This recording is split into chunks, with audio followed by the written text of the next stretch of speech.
Waking up at the right time was a well-ingrained habit at this point.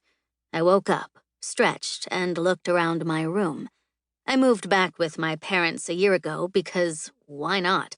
It had taken them a few months to move, but once they were living in the capital, the villa Knight had gifted them was huge, so much so that it felt like we were rattling around in it sometimes.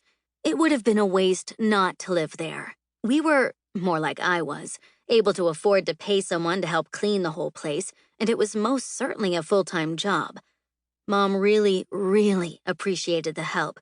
She even had her own little clinic. She was rarely in it, though. She took a much more personalized approach, having a small select group of women that she treated along with their kids.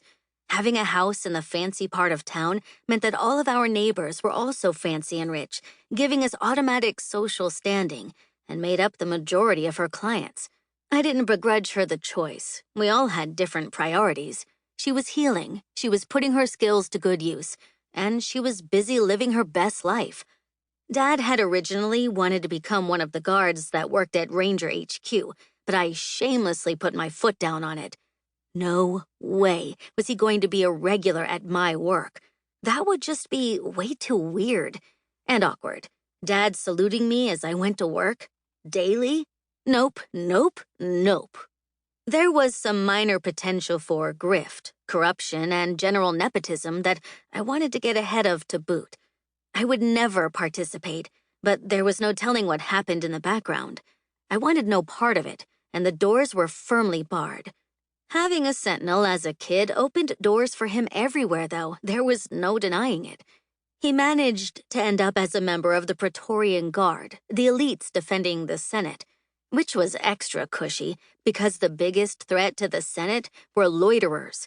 Dad basically got to walk around with senators all day and hear the most interesting things, which were naturally shared with Mom and I.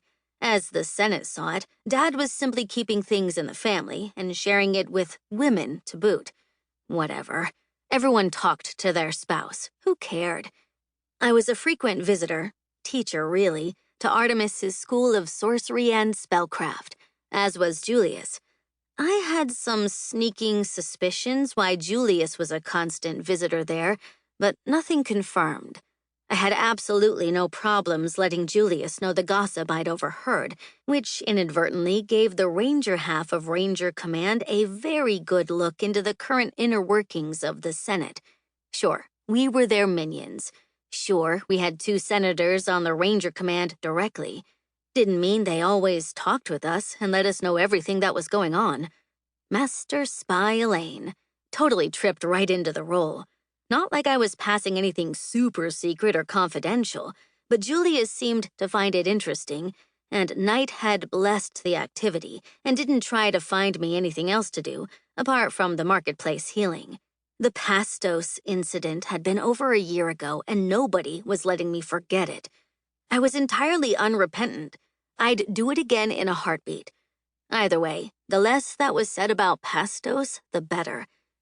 I had a nice, large, luxurious bed, topped with that fur I'd liberated from the pirates way back when.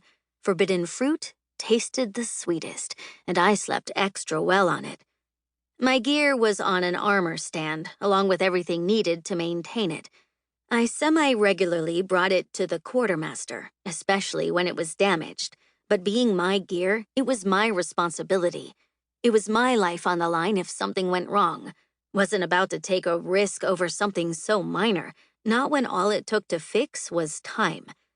I nearly got in the habit of taking a trophy every time I was in a major fight or solved a major problem, but Knight had given me a talking to. My trophy collecting ended before it began. I didn't even buy souvenirs.